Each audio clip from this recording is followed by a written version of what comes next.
Dear students, कैसे हैं आप लोग। उम्मीद करता हूँ आप लोग अच्छे होंगे, स्वस्थ होंगे।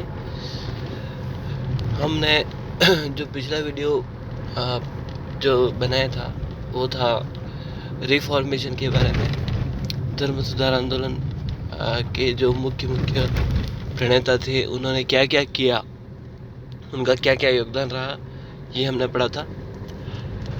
आजकल क्योंकि यूनिवर्सिटी की परीक्षाएं शुरू हो गई हैं, इसलिए ये वीडियो वाला काम थोड़ा सा रुका हुआ है।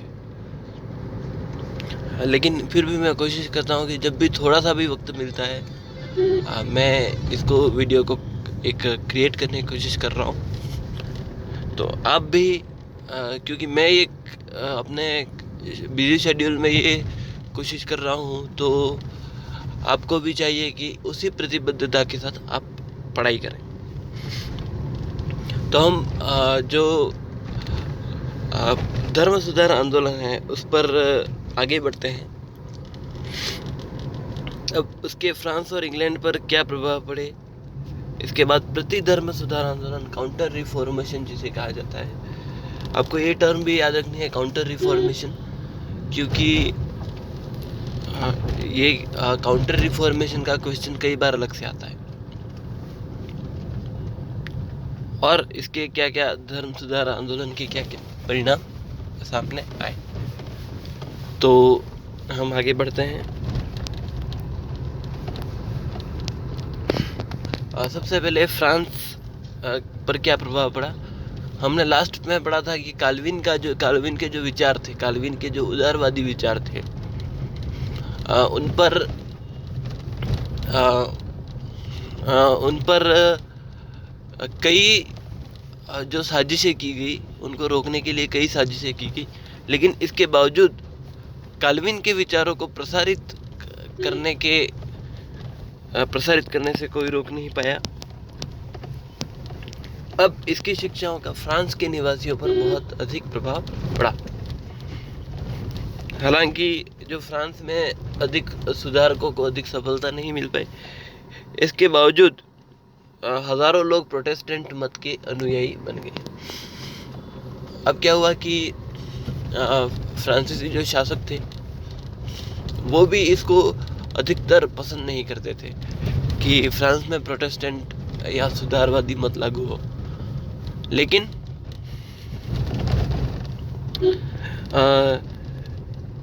इनको ह्यूगोनोट्स के नाम से जाना गया।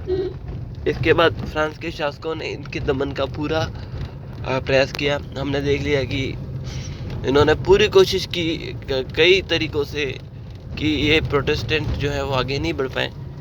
लेकिन इसके बाद हेनरी द फोर्थ जो था, उसने फ्रांस के जो लोग थे उनको समान अधिकार देने के लिए, जो प्रोटेस्टेंट लोग थे उनको समान अधिकार देने के लिए, उनको एक मानने के लिए, या ये कह सकते हैं कि ये उसकी आंतरिक नीति थी कि वो अपने वहाँ पर शांति चाहता था, तो उसने समान अधिकार दिए और अनेक उनको सुविधाएं दी। उसने जिस अध्यादेश के द्वारा ये कार्य किया, इसको कहा जाता है नांतेस का फरमान। नांतेस का जो फरमान है, उसके द्वारा उसने जो प्रोटेस्टेंट जो ईसाई धर्म के मानने वाले लोग थे उनको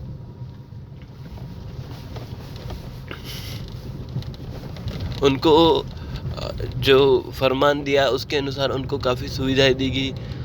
उनको यहाँ तक कि राजनीतिक रूप से अपना प्रचार करने की भी सुविधा दी गई। इसके बाद उनको उनके चर्चों पर जो प्रतिबंध था वो काफ़ी हद तक हटा लिया गया, और उन पर जो दमनकारी चक्र चल रहा था उसको एक तरह से उसने समाप्त कर दिया।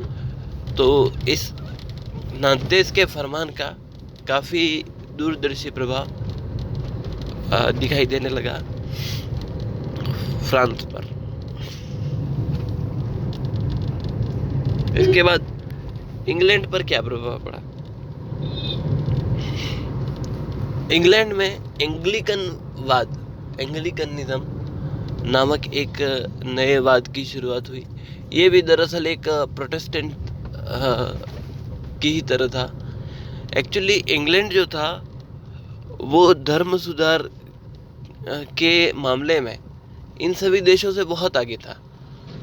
वहाँ पर तो धीरे धीरे धर्म सुधार की जो प्रतिक्रिया होती रही, लेकिन इंग्लैंड में ये जो चीज़ें हैं वो काफ़ी पहले से ही शुरू हो गई थी। अब जैसे वहाँ पर प्रोटेस्टेंटवाद को वहाँ समर्थन तो मिला ही, एंग्लिकनवाद की शुरुआत हुई। ये एंग्लिकनवाद प्रोटेस्टेंट धर्म का एक दूसरा रूप था और इसका आधार क्या था? राष्ट्रीय भावना और पोप के आधिपत्य से मुक्ति की इच्छा। यानी इंग्लैंड के लोग ये पसंद नहीं करते थे कि पोप हमारे देश के किसी मामले में हस्तक्षेप दे। उनको ये पसंद नहीं था। उनको ये लगता था कि धर्म अपनी जगह है और राज्य अपनी जगह है, इसको जो धर्म मानना है वो माने, लेकिन राज्य का काम अच्छे से होना चाहिए। इसके बाद सर्वप्रथम इंग्लैंड में ही इस चीज का प्रचार हुआ और इसको राजकीय धर्म भी घोषित कर दिया गया। एंग्लिकनवाद को राष्ट्रीय धर्म भी घोषित कर दिया गया। हमने पहले जैसे कि चर्चा कर ली है कि यूरोप के कई देशों में जब केवल धर्म सुधार की बातें हो रही थी या फिर थोड़ा सा प्रयास हो रहा था, इतने में इंग्लैंड में इस जो मध्यकालीन चर्च की कुछ जो नीतियां हैं उनके विरुद्ध असंतोष फैल चुका था। अब क्या हुआ? शुरुआत होती है अब हेनरी अष्टम वहाँ का जो शासक था, उसकी बात करते हैं हम। हेनरी अष्टम अपनी पत्नी जो थी कैथराइन, उसको तलाक देना चाहता था। वो चाहता था कि वो उससे शादी तोड़ना चाहता था, लेकिन समस्या ये थी कि जो इटली का शासक था वो इस कैथरीन का संबंधी था। तो अब क्या हुआ था कि अब संबंधी था तो क्या दिक्कत थी? अब ये दिक्कत थी कि जो रोम का जो पोप है, रोम का, इटली की राजधानी रोम में रहने वाला पोप इटली के राजा के संबंधी को तलाक कैसे दे सकता है? ये एक राजनीतिक रूप से सोचने वाली बात है कि इटली का जो राजा है और उसके संरक्षण में पोप रहता था और संरक्षण में नहीं रहता था, इसके बावजूद भी वो जो शक्ति का प्रभाव तो उस पर था ही। तो रोम का जो पोप है वो इटली के राजा के संबंधी को तो तलाक कैसे दिलवा सकता था? तो उस वक्त जो पोप था उसने तलाक की स्वीकृति देने से मना कर दिया। तो इस पर क्या हुआ कि हेनरी जो था वो पोप से नाराज हो गया और उसने क्या किया कि इंग्लैंड की संसद से एक प्रस्ताव पास करवाया और उसमें ये प्रस्ताव पास करवाया कि अब से कोई भी पोप को धन नहीं देगा, कोई भी पोप को पैसा नहीं देगा। यानी इंग्लैंड की तरफ से जो पैसा पोप को जाता था, जो धन, वो अब नहीं जाएगा, उस पर उसने रोक लगवा दी।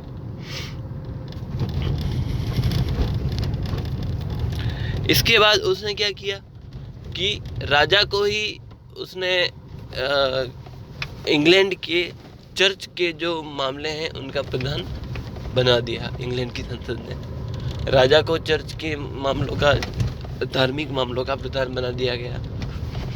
अब इससे क्या हुआ कि हेनरी ने कैथरीन को तलाक दे दिया। अब और उससे एनी से शादी कर ली। अब क्या होता है कि पोप के कुछ समर्थक थे, कुछ समर्थक पादरी भी थे, तो उन्होंने क्या किया कि इस चीज़ का विरोध किया उन्होंने ये कहा कि नहीं, आप कैथोलिक जो पोप है वो तो हाईएस्ट अथॉरिटी है, आप कैसे हाईएस्ट अथॉरिटी को चैलेंज कर सकते हो। तो इस पर इंग्लैंड में काफ़ी दमन चक्र चला, काफ़ी संघर्ष भी चला, और आगे चलकर हेनरी ने इसका काफ़ी दमन किया।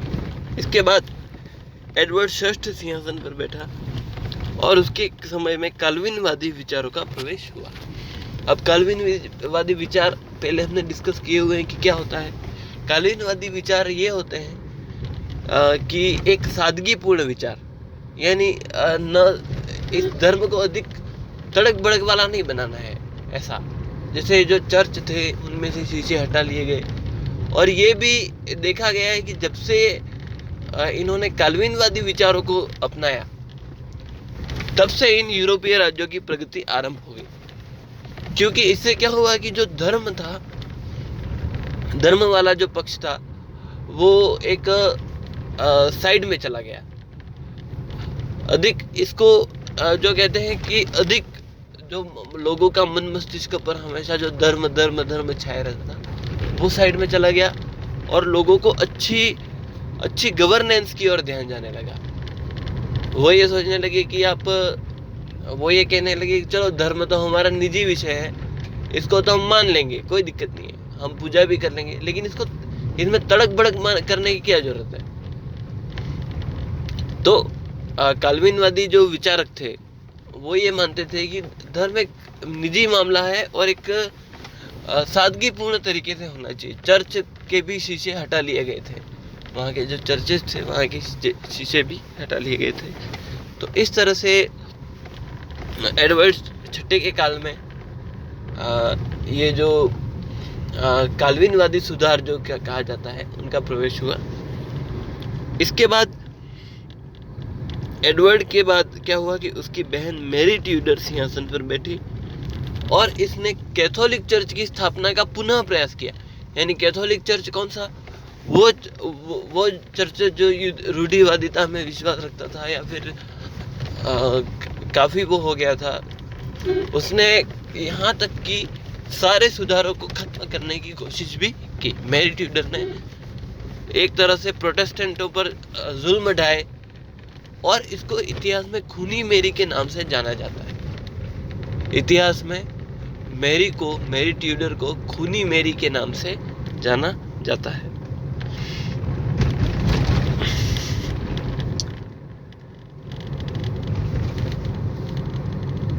मैरी के बाद एलिजाबेथ ट्यूडर जो थी वो इंग्लैंड के सिंहासन पर बैठी। इंग्लैंड का जो सिंहासन है उस पर मैरी ट्यूडर बैठी और उसके काल में एंग्लिकन चर्च की स्थापना की गई और मध्यकालीन रीतियों को बंद कर दिया गया। एंग्लिकन चर्च यानी प्रोटेस्टेंट का जो दूसरा रूप है, यानी जो सुधार किया हुआ धर्म, सादगीपूर्ण धर्म। पहले मध्यकालीन जो सिचुएशन थी उसमें ये था कि व्यक्ति के जीवन में धर्म का बहुत अधिक रोल हुआ करता था। यानी अगर जैसे उसको राजा अच्छी गवर्नेंस नहीं दे रहा है वो मैटर नहीं करता है व्यक्ति को धर्म के, लेकिन अब जो था वो व्यक्ति धर्म के प्रति इतना वो जो कहते हैं ऑब्सेस्ड नहीं रहा और उसने अपने जीवन की ओर ध्यान देना शुरू किया। मेरा जीवन कैसा चल रहा है? चलो धर्म तो मैं मान रहा हूँ, लेकिन मेरा जीवन कैसा चल रहा है? तो उसने कहा कि धर्म को एक छोटे से दायरे में रखा जाना चाहिए, सादगीपूर्ण दायरे में रखना चाहिए। बाकी इम्पोर्टेंट तो मनुष्य का जीवन ही है। तो इस तरह से इंग्लैंड में एंग्लिकनवाद की स्थापना हुई और इंग्लैंड में जो नागरिक जो आंदोलन हुए और इंग्लैंड में जो संसद इतनी पावरफुल बनी जिसको वेस्टमिंस्टर पार्लियामेंट्री सिस्टम भी कहा जाता है, वो बहुत ही शानदार रूप से स्थापित हुआ। और आज इंग्लैंड, जबकि वहाँ पर संवैधानिक राजतंत्र है, वहाँ पर एक सैद्धांतिक रूप से अगर देखें तो वो लोकतंत्र भी नहीं है। वहाँ पर संवैधानिक राजतंत्र होने के बावजूद वहाँ के नागरिकों में सर्वाधिक जागरूकता है। तो इस तरह से इंग्लैंड में एंग्लिकनवाद का उदय। इसके बाद प्रति धर्म सुधार आंदोलन, काउंटर रिफॉर्मेशन जो है ये आता है।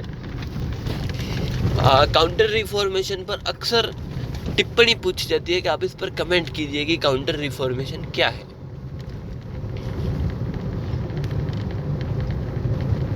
काउंटर रिफॉर्मेशन ऐसी वो क्या चीज है। अब काउंटर रिफॉर्मेशन का अर्थ ये है कि जैसे ही प्रोटेस्टेंट धर्म सफल हुआ, हमने देखा कि प्रोटेस्टेंट यूरोप में प्रोटेस्टेंट जो शाखा थी वो काफ़ी सफल हुई और उसकी सफलता को देखकर कैथोलिकों को भी लगा कि हमें अपने अंदर सुधार करना चाहिए। तो उन्होंने क्या किया कि 1545 में ट्रेंट नामक स्थान पर चर्च की एक परिषद बुलाई और परिषद में अनेक सुधारों की घोषणा की, जैसे चर्च के पदों की बिक्री को बंद करना, पादरियों को सही ढंग से प्रशिक्षित करना, पाप विमोचन पत्रों का दुरुपयोग जो रोकना वो। इसके बाद कैथोलिक संप्रदाय को सुधारने के लिए जेसुइट संगठन की स्थापना भी की। इसकी स्थापना इग्नाशियस लायला ने की थी और इसने इंक्विजिशन नामक एक धार्मिक न्यायालय भी स्थापित किया था जहां धर्मद्रोहियों को सजा दी जाती थी और इस न्यायालय ने हजारों लोगों को प्राण दंड भी दिया था। ये जो इंक्विजिशन नाम का न्यायालय था, उसका नाम सुनते ही लोगों की रूह कांप जाती थी। धार्मिक न्यायालय यानी अगर कोई व्यक्ति धर्म का वो पालन नहीं कर रहा तो वहां पर उसको दंड दिया जाता। तो ये वाली बात है। इसके बाद परिणाम काफी हैं। जैसे इसमें आप कॉमा लगा लीजिए। इसमें जैसे ईसाई एकता का अंत हो गया और जैसे पहले क्या था कि कैथोलिक हो या प्रोटेस्टेंट हो, मतलब तब तो ये डिवीजन हुआ ही नहीं था कि कैथोलिक और प्रोटेस्टेंट। तो इसके बाद क्या हुआ कि ईसाई एकता का अंत हो गया।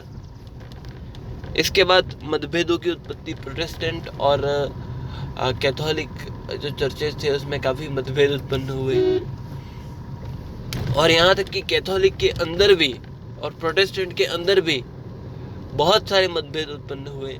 जैसे कैथोलिक में भी जैसे हमने देखा कि कई नए संगठन बने और प्रोटेस्टेंट्स में जैसे प्योरिटन्स बने, एंग्लिकन्स बने। तो इस तरह से इसके बाद असहिष्णुता का विकास, कैथोलिक और प्रोटेस्टेंट आपस में असहिष्णु रहे। इसके बाद कई राजाओं ने जो अपने राज्य की प्रजा है उसके धर्म का सम्मान आरंभ में नहीं किया और इसके बाद सहिष्णुता का विकास। अब क्या हुआ कि ये जो असहिष्णुता का प्रोसेस चला उससे लोगों ने देखा कि फालतू में धर्म के नाम पर लड़ झगड़ के कोई मतलब नहीं है, क्योंकि इसका कोई फायदा नहीं है, इसका कोई लाभ उन्होंने नहीं देखा। इसके बाद शिक्षण संस्थाओं का विकास, नैतिकता और शिष्टता का विकास हुआ। नैतिकता और शिष्टता जो